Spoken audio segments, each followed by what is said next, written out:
बिस्मिल्लाहिर्रहमानिर्रहीम। अस्सलाम वालेकुम दोस्तों, कैसे हैं जनाब? ठीक ठाक हैं, सेहत भी ठीक है। दोबारा से हाजिर हूँ गोल्ड की रेट, गोल्ड की एनालिसिस, मजीद आने वाले दिनों में गोल्ड की क्या स्ट्रैटेजी बनी जा रही है इस वाले से कंप्लीट इन्फॉर्मेशन दूंगा। जो लोग हमारे चैनल पर नए हैं, हमारे चैनल को सब्सक्राइब कर दें और साथ लगे बेल के आइकन को दबा दें, और फेसबुक पर देखने वाले लोग हमारे इस अकाउंट को फॉलो कर दें। तो जनाब, इंटरनेशनल मार्केट के हवाले से बात करेंगे। इंटरनेशनल मार्केट कल के डे में मार्केट ने एक रिट्रेसमेंट ली, तकरीबन 70 से 80 डॉलर मार्केट नीचे गई और मार्केट दोबारा से संभल गई और मार्केट अभी अप साइड की तरफ आ गई है। गोल्ड की प्राइसेस भी बढ़ गई हैं। जैसे कि मैंने आपको बताया था कि हम अंडर कास्ट हैं, ठीक है, रेट बनना चाहिए ज़्यादा, लेकिन इन्होंने कल क्या किया, कल दोपहर के बाद रेट को बढ़ा दिया और फिर मंडी टूटी। मंडी टूटने के साथ इन्होंने रेट भी 4 से 5 हज़ार पे तोड़ा। उसमें काफ़ी सारे लोग परेशान हो गए थे। उस परेशानी के बाद दोबारा से रेट स्टेबल हो गया।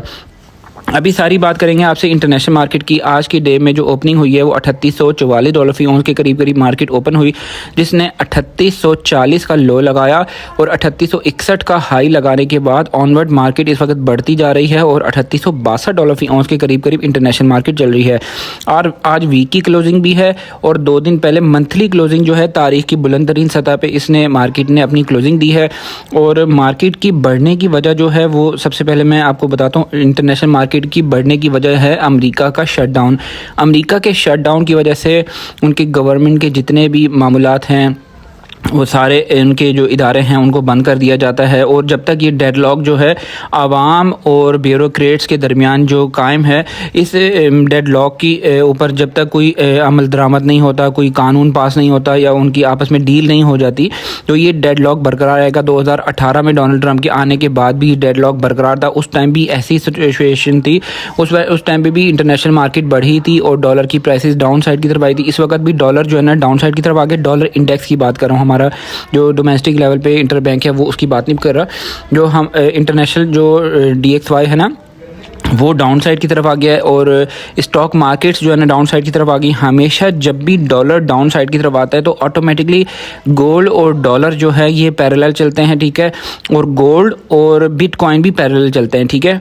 बाज़ वक़्त ऐसा होता है कि दोनों की प्राइसेस अप साइड की तरफ जो है ना बढ़ती हैं, लेकिन ज़्यादातर अगर देखा जाए तो ये पैरेलल चलती हैं। अगर गोल्ड नीचे आता है तो डॉलर ऊपर जाता है, डॉलर नीचे आता है तो गोल्ड ऊपर जाता है। ये अपने माइंड में रखना है, ठीक है। ये मैंने आपको बता दिया कि इस वक्त डॉलर नीचे आया है, उसकी वजह से भी मार्केट बढ़ी है।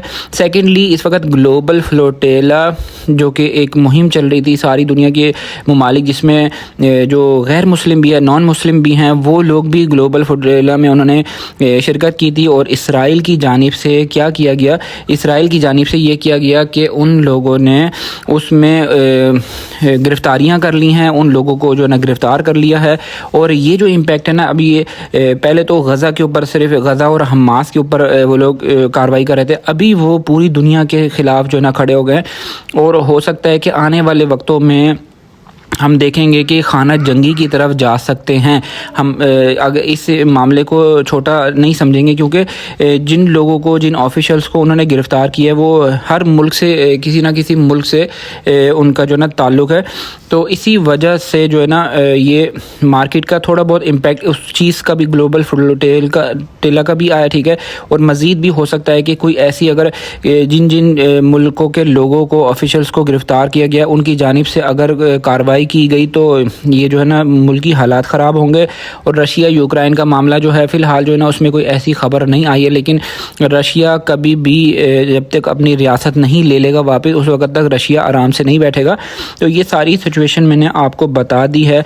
काफ़ी सारे लोग हमसे पूछ रहे थे कि हमें फ़्रेश बाइंग कर लेनी चाहिए या हमें यहाँ पर स्टे करना चाहिए, हमें सेल करना चाहिए। तो मैंने सबको ये बता दिया था।